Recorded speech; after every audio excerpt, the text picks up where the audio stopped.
రాను రాను రాజుగుర్రం గాడిదైందట. గాడిద కాదు, కంచర గాడిద అయినట్టున్నది. నిన్నయాల సోషల్ మీడియాలో లైకులు వ్యూస్ కోసం కొంతమంది శీతవ పోరగాళ్ళు పడుతున్న షెక్కలు చూస్తుంటే పోలీస్ అవ్వాలని కలలు కనుట్ల తప్పు లేదు. దానికోసం కష్టపడాలి గంతే గాని పోలీస్ బండెక్కి పోలీస్ అయినట్టు బిల్డప్లు కొడితే ఊకుంటారా? పొరలకు ఏడ పని లేనట్టున్నది. తిన్నదరగక ఏం శీతో పనులు చేస్తున్నారో చూడురి.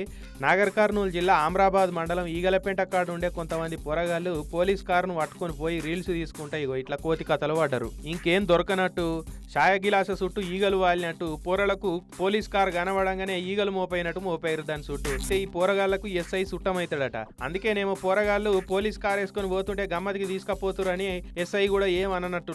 ఆయనతో పోరగాళ్ళు బండి మీద పోజులు కొట్టుకుంటా ఫోటోలు దిగి రీల్స్ వీడియోలు చేసుకుని బిల్డప్లు ఇచ్చుకుంటా సోషల్ మీడియాలో పోస్ట్ పెట్టిరు. ఇక అది చూసిన వాళ్ళందరూ పోలీస్ బండిని చప్రిగాళ్ళ బండిని చేసిరు కదరా. ఎస్ఐ చుట్టం అయితే ఏకంగా పోలీస్ స్టేషన్ కూడా బస్ స్టాండ్ లెక్క మార్చి పడేస్తారు కావచ్చు అని మస్తుగా కామెంట్లలో అరుచుకునే వరకు సిఐ సార్ పెద్ద ఆఫీసర్లకు ఫిర్యాదు చేసిండట. పోలీస్ కారును చూసి ముచ్చడబడి ఎక్కి దిగితే పర్వాలేదు కానీ ఎవలేమనుకోరు కదా అని కొండంగలు ఏలాడబడ్డట్టు దాని మీద ఏలాడబడి నేనే పోలీస్ అన్నట్టు పోజులు కొడితేనే మందితోటి ఇట్లా సోట్లు పడతాయి. పొరలకు తెలియదు అనుకుందాం కానీ ఆ ఎస్ఐకైనా ఉండాలి కదా. ఆ పిల్లగాళ్ళు చేసిన పనికి అట్టిగా ఎస్ఐకి ఇప్పుడు నెత్తి మీద సొట్లు పడబట్టే.